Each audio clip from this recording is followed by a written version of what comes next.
Hey, what's up my YouTube friends? We're out here on the woodpile in the early morning with this Dagger. You got the stitched leather sheath, there's a belt loop, there's a retaining strap. This Dagger has a 7-inch blade. Yeah, check that out. Wow. This has a 7-inch blade, and that's if you measure from the guard. If you do not count the ricasso, it's going to be a 6-inch blade. It's got micarta handle scales, which are a lot nicer than I thought they would be for this price point. Alright, Prime D, Prime Damascus, that's the seller. It's a Dagger 7-inch blade, 12C27 stainless steel.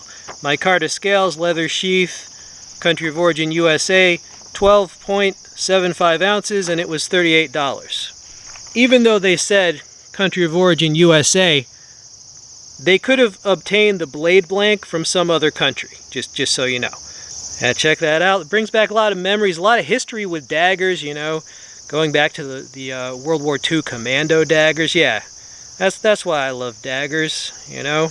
Now YouTube, before we go further, remember to light up that algorithm, leave a positive comment. It can be anything. Want to talk about self-defense, want to talk about politics, you want to say how you're doing, by all means leave a comment because it helps with the algorithm and it helps support gear reviews on YouTube. For $38, I think this is a good deal if you collect daggers. I know a lot of people don't like the daggers because they can't carry them where they live. I personally do not carry daggers under normal circumstances, right? Just for legal reasons. I try to carry stuff that is multi-purpose. Does it come sharp? No, it doesn't. That's one thing. They advertised it as razor sharp, but no, this thing is not sharp. Still very deadly though. I will sharpen it eventually. For this price, that's fine with me. That's fine with me. Most of my subscribers are really good at sharpening, so that don't even matter. Right? But yeah, I got this as a collectible. You know, there's the legal aspect of daggers, right? So you might not want to necessarily carry a dagger.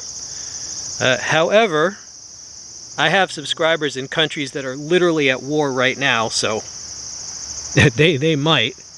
This is also a larger dagger. If you were going to carry a dagger, right, most people will carry a smaller, more concealable one.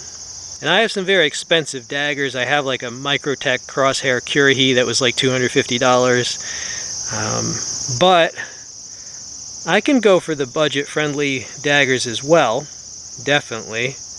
And I like how they've done this. They've done an excellent job for this price point, I will say. You know, this is the type of thing, if you only need this once in your life, that'll be for all the marbles. As far as collectible daggers go, the price on this is very reasonable, and it's a great design. My only advice to them, well, two things. One, if you want to be able to sell this for a higher price, make it thicker, right?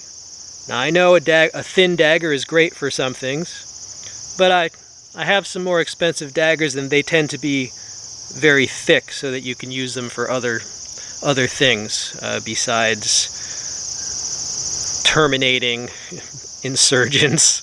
And also the edge. I'm not going to complain for this price, but if they were selling it for more money, yeah, I mean you got to put an edge on your knife, bro. Okay, my YouTube friends, well, I hope you enjoyed seeing this. These are sold on US Amazon, so I'll include that link for you below if you're able to use US Amazon. But yeah, I'm pleased with it. I'm happy with it. I'm going to make mine scary sharp, and then I will just put it in the collection and enjoy it until such time as we actually need to go to war and carry these. I hope you enjoyed seeing this. This has been We All Juggle Knives. I'm out.